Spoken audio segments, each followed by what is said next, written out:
This video is sponsored by CuriosityStream. Get access to my video streaming service Nebula when you sign up for CuriosityStream using the link in the description. Here's the history of tea. In China, they sip it from tiny porcelain cups. Tibetans mix it with salt and butter. The Japanese whisk it during ceremonies. Russians add lemon. Moroccans add mint. And Americans add a dash of high fructose corn syrup. The Irish and Turks drink it by the bucket load, while the call of the Chai Wallah is known across India, where they serve it with milk, sugar, and spices. It was tribute to Chinese emperors, sustained meditating Buddhist monks, and turned Britain into the deadliest drug dealer in history. So, what is the history of tea? How has it changed our world? And what does it have to do with Jesus' Chinese brother? Well, let's find out.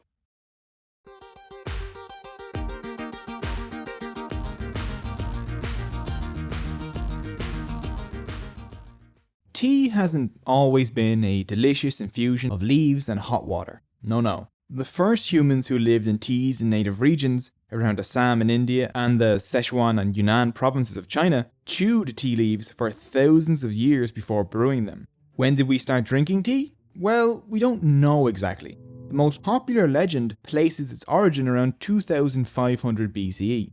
This handsome chap, the mythical Chinese emperor Shen Nung, was boiling some water to make it safe to drink when some tea leaves fell into it. Surprised by this new, tasty and energizing drink, Shen taught his Chinese subjects how to grow and drink tea. Drinking tea probably originated in Sichuan or Yunnan. It spread from southern China towards the north with the help of Buddhist monks. Tea had become their favorite drink as it could help them stay awake during their long meditations. The spread of tea follows along with the spread of Buddhism through China and other places in Asia. Tea in ancient China was quite different to modern tea. The Guangya is a Chinese dictionary from around the 200s AD, and it describes how they made tea. They compressed all the dry tea leaves into bricks. To make some tea, you just snipped a bit off the brick, mixed it with some hot water, and then added some onion, ginger, salt, and orange, apparently. Tea wasn't an enjoyable beverage at this time. It was a bitter, medicinal drink used to treat stomach aches, bad eyesight, skin diseases, and sleepiness. During the Tang Dynasty, Chinese civilization reached never-before-seen heights. As art, culture, and cities flourished, so did tea technology. Tea growing and processing methods improved the taste of tea. It transformed from a medicine into an enjoyable treat. Tea houses and tea gardens soon sprang up in cities and towns across the empire. Tea became a part of everyday life, from the emperor all the way down to the peasants. It was green tea that was the tea of choice at this time. The Chinese didn't start making black tea until around the 17th century. The Tang Chinese emperors began demanding that tribute be paid in tea. Peasants now had to grow tea along with their already heavy rice farming workload. Overworked farmers sometimes had to ignore their rice crops, and famine haunted the poor of China while the emperor sipped away on the finest tribute teas. The emperor, now rich with tea, got even richer, trading it across Asia. The ancient Tea Horse Road linked China's southwest provinces with Tibet. Vegetables couldn't really grow in the harsh Tibetan climate, but now they could mix yak milk, yak butter, and salt with tea to add a little bit of plant fiber to their mostly animal-based diet. In return, they gave the Chinese powerful war horses. Buddhist monks and traders moving along the Silk Road brought tea with them into Central Asia and into the Middle East. Tea had spread from Burma in the south to Siberia in the north, from Korea and Japan over in the east, over to Turkish, Mongolian, and Russian merchants in the west. Tea arrived in Japan and Korea in around the late 6th century, introduced by Buddhist monks who were returning from their studies in China. During Japan's Kamakura era, the custom of drinking tea reached the samurai. These intimidating warriors soon fell in love with tea. They began hosting tea parties and spread tea houses and tea culture across Japan. Tea won a complete victory in Japan when the shogun of Japan, Seneitomo, was suffering from a hangover so terrible he and everyone around him thought he was literally about to die, until a Zen Buddhist priest brought the shogun a bowl of tea, along with his book on the benefits of tea. It cured his hangover, and Seneitomo became a tea addict and helped spread tea across Japanese society. Zen Buddhist monks would create an entire spiritual ceremony around tea, which evolved into the Japanese tea ceremony, which continues to this day. By the time of the Ming Dynasty in China, tea bricks had fallen out of fashion. Now, steeping loose tea leaves in boiling water was all the rage, and they developed black tea by fermenting tea leaves. And during this time, tea began to be traded with the Europeans. Oddly enough, there are really only two ways to say tea in the world. One is like the English term, té in Spanish, thé in Irish, or le thé in French. The other is some variation of cha, like chai in Hindi, zai in Russia, or chai in Turkish. Both versions come from this Chinese character. In Mandarin and Cantonese, it's pronounced cha.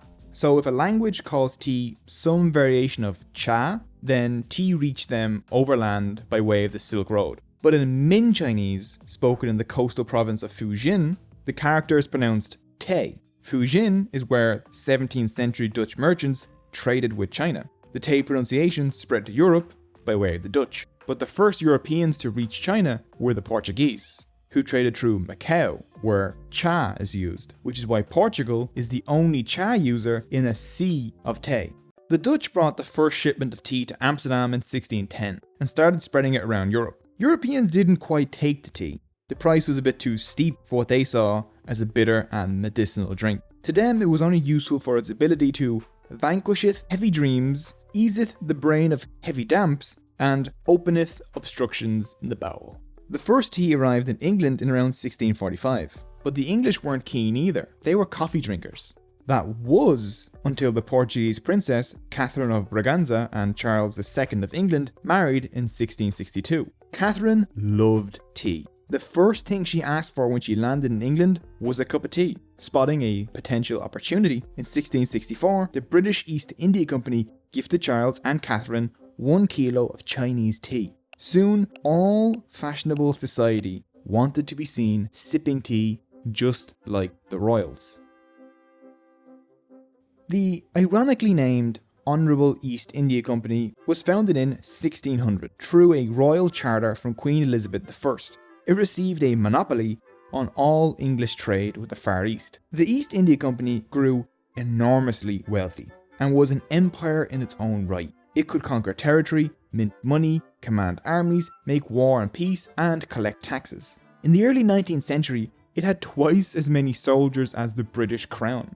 In 1689, the East India Company started to import tea directly from China. Through the 1700s, the amount of tea being imported rose significantly year after year. Millions in Britain were now hooked on tea, and the tea trade with China was making the East India Company filthy rich. But the East India Company found themselves in hot water. China held all the power. Europeans were only allowed to trade at a single Chinese port, Canton, and China, being the wealthiest place on earth at the time, had no interest in British goods. China only wanted cold, hard silver, which the British were running out of. So the Honourable Company devised a very cunning plan. Drugs. For centuries, people across Eurasia used opium, the plant used to make morphine and heroin, for its painkilling and sedative effects. If the British could hook the Chinese on opium, they could trade that instead of silver for tea. But they would need access to land and labour where they could grow opium. So the East India Company began to colonise India.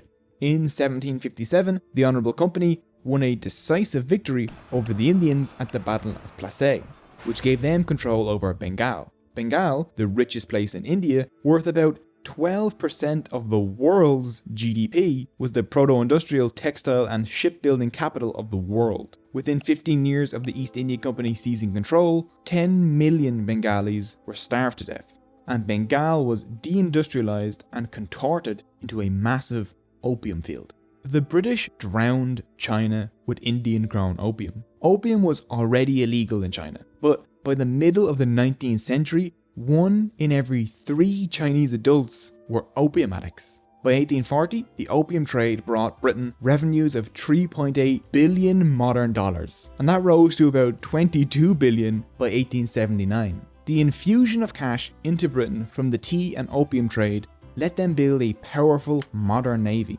while an opioid crisis devastated China.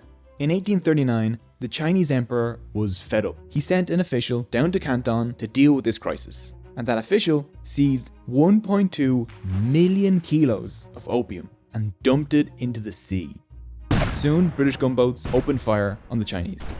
This started the First Opium War of 1839 to 42. British warships devastated Chinese cities and armies. Opium-addicted Chinese soldiers couldn't really put up much of a fight. The emperor was forced into a humiliating peace treaty. China would pay for the cost of the war and the destroyed opium. Hong Kong was handed over to Britain, and the Canton system ended. The Europeans could now trade with China through Canton and 4 other ports.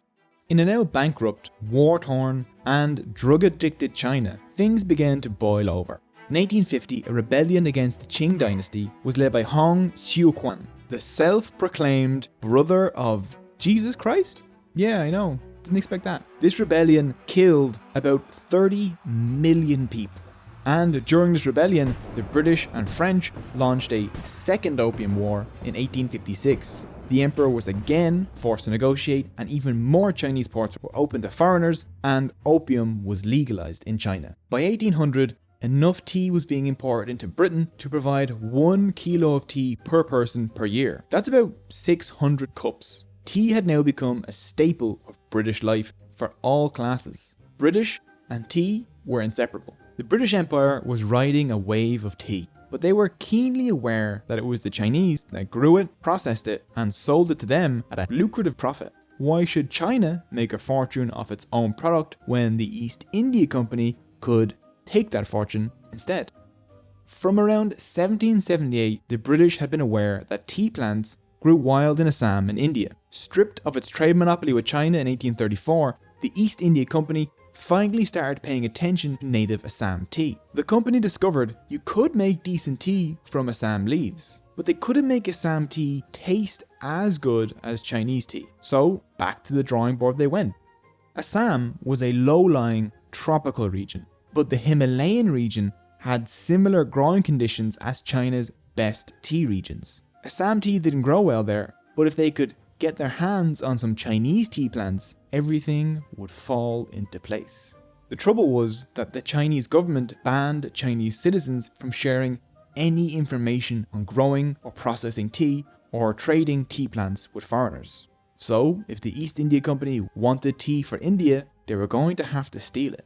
The thief would be Scottish botanist Robert Fortune, which is honestly like an excellent name for a person about to steal an entire industry. He was sent to China in 1848 by the East India Company to steal the finest tea plants and to learn how the Chinese manufactured tea. Fortune dressed up as a Chinese person because foreigners weren't allowed outside of the trading ports. Using this disguise, Fortune would visit tea farms and factories and learned that all teas came from the same plant, Camellia sinensis. Before this, the British thought different teas came from different plants, but Fortune was taught that the differences between green and black tea were the results of processing alone. Black tea was fermented while green tea wasn't.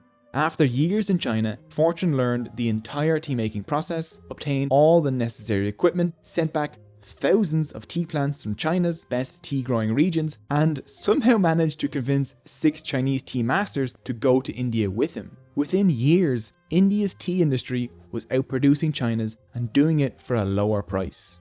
British colonialism and its tea plantations expanded into Burma, Ceylon, East Africa, and other places where tea could be grown. During the last half of the 19th century, tea estates covered India, especially Assam. As the tea plantations grew, so did the need for labour. The search for cheap labour centred on Bengal, where Indian slaves were taken from their homes to tea plantations in Assam. The conditions on these plantations were horrific. Owners refused to provide enough food, disease was rampant, clean water wasn't provided, and child labour was common. Today, Assam is one of the most underdeveloped and poor states in India, and is home to several separatist movements. Nowadays, over 13 million people are employed in tea production. Workers still often work long, difficult hours for low wages on tea plantations, where they often have to live. Poor working conditions and disease are still extremely prevalent. But luckily, we live in a world where the East India Company, or empires, no longer have a monopoly on the tea trade. A fairer wealth distribution across the tea supply chain and better practices are possible. Organisations like Fair Trade and the Ethical Tea Partnership help small tea farmers receive fair prices for their products and monitor living and working conditions, among other issues. Today, tea is the second most popular beverage in the world after water. Global consumption of tea is forecasted to reach 297 billion litres by 2021. By choosing to buy sustainable and human-friendly teas, the lives of tea producers can be improved significantly. And over the last 20 years, conditions on at least some of the tea plantations have improved due to these efforts. When Robert Fortune snuck those plants out of China, he couldn't have imagined how large the tea industry would become. His adventure in China was fascinating, and I wish I could have discussed it in more depth. There are pirates, bad disguises, and many mistakes. But I feel better knowing that you can see his entire adventure by watching Tea War, The Adventures of Robert Fortune, over on CuriosityStream. CuriosityStream is a streaming video service that gives you access to thousands of documentaries. They even offer exclusive original documentaries featuring great minds like David Attenborough, Stephen Hawking, and Ron Swanson. You'll get unlimited access starting at just $2.99 a month if you sign up over at curiositystream.com/Cogito and use the promo code Cogito during the sign up process. But wait, there's more. CuriosityStream loves educational creators and wants to support them. So they're offering Cogito viewers free access to Nebula when you sign up over at curiositystream.com/Cogito. Nebula is a streaming video platform I'm helping to build along with a bunch of other creators like Wendover Productions, Soph's Notes, and Rare Earth. There you can go watch some of your favourite YouTube creators' content ad-free along with a bunch of Nebula originals like Real Engineering's Logistics of D-Day series, Rare Earth's new documentary Illegal Alien, or Tom Scott's new game show, Money. All ad-free and earlier than YouTube. This video was up on Nebula days ago, and any behind the scenes or extra content I create will go up on Nebula first. So go to curiositystream.com/Cogito and you'll get access to thousands of high quality documentaries on Nebula and CuriosityStream, and you'll be helping to support educational creators without having to sit through ads. So that was a basic overview of the history of tea. It isn't even close to covering everything. One video simply can't cover everything. But, as always, all of the sources used and further reading can be found in the description below. I'd like to thank my patrons because they make this channel possible. If you'd like to help support the channel over on Patreon, you can find the link also in the description. If you want to watch more videos, there are some on the screen right now, and thank you so much for watching.